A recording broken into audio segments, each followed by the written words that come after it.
Hey guys, I'm Puka. I'm the president of the San Joaquin Potters Guild, and I do pottery courses in my own personal studio. This is Don Hallwork's YouTube channel, and today we're going to be doing a beginner wheel throwing demo. So we're going to start off with wedging. We're going to do a ram's head wedging technique. So what we like to do is we have our feet shoulder width apart, and we're going to take our ball of clay and slide and shift. Slide and shift. You don't want to do it too much and make it flat. We just want a slight little shift. So we're going to be doing this about 30 times. I'm also pushing in so that it doesn't get too flat, so you'll see my elbows end up in a straight position. So we'll do this about 30 times. You know you're doing it correctly when you end up with something that looks like a ram's head. So here we see wrinkles and the little swirls for the horns. Make sure to keep your hands positioned on the horns while you're wedging. We're doing this to make sure we get rid of air bubbles and to make sure the air or the clay is fully homogenized.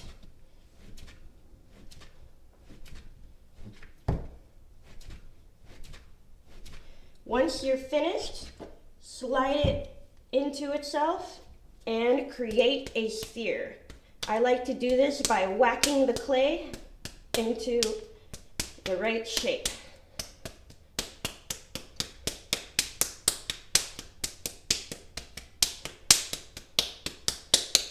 And you want to have something that looks like this.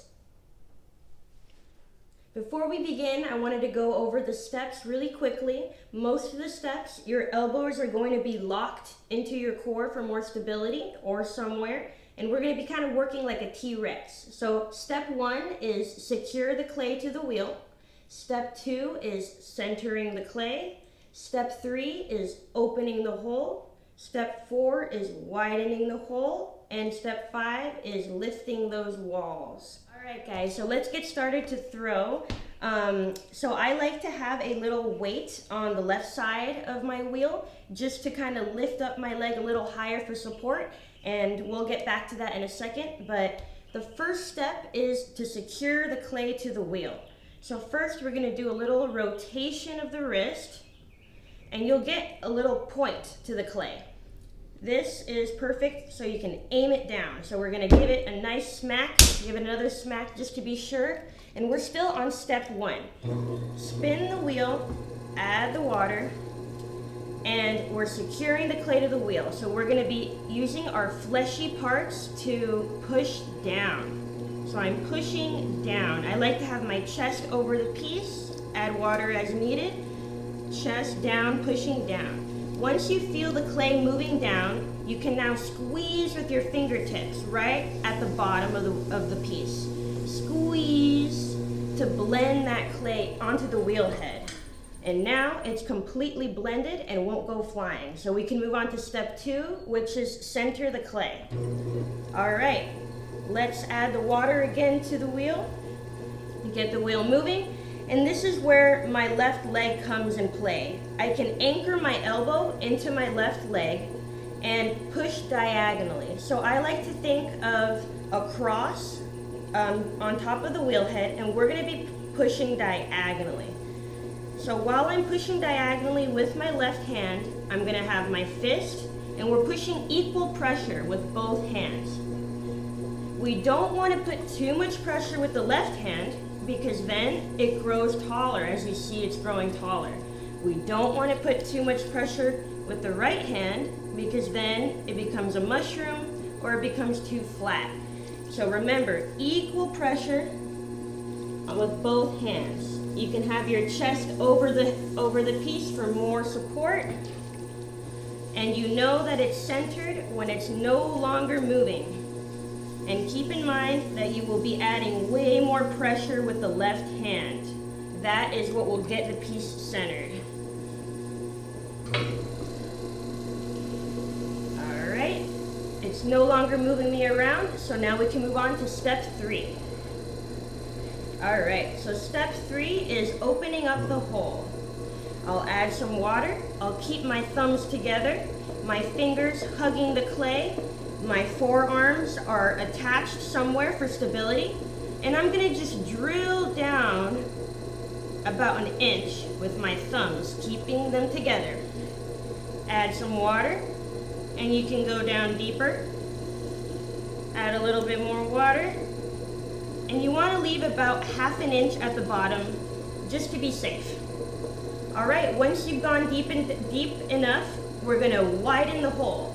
So we're gonna take our middle finger and we're gonna hook it and pull towards us. You can also take your left hand on top like turtle hands. Feel the clay and slowly pull towards you. Don't pull too wide. We want it to be directly parallel. All right, so after we have done the step of pulling it wide, we're now going to remove the water from the inside and compress the bottom. I like to hold my sponge like a sandwich, 3 fingers and thumb. Hold it nice and tight. Lead with your middle finger. Compress and blend into the wall. All right, now we can slow down the wheel and we're gonna do our final step. Add water to the outside and inside of your piece. We're gonna take a fingertip on the outside and a fingertip on the inside. We're working on the right side of the wheel. We always are working on the right side of the wheel. We're gonna pinch them together and cross our thumbs so that we work in unison. I'm going to pinch and lift very slowly. Don't stay in one spot for too long. When you reach the top, slowly release.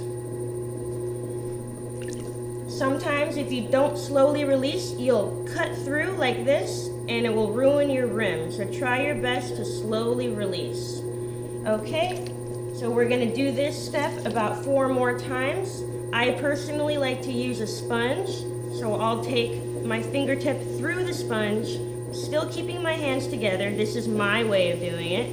I'm pushing with my right hand to lift that clay, and I keep it moving. All right, we'll do it one more time to bring all the clay at the bottom and use it for height. So once again, I'm hooking my finger at the bottom, squeezing the fingertips, squeezing the clay. And then my right hand is also making sure that I don't pull too wide. It acts as a wall. Maybe one more time.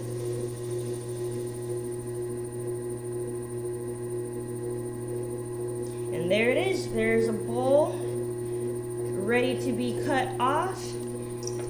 You can take your wire tool. I like to take my 2 fingers and wrap around the string so I can have the thumbs ready to pull.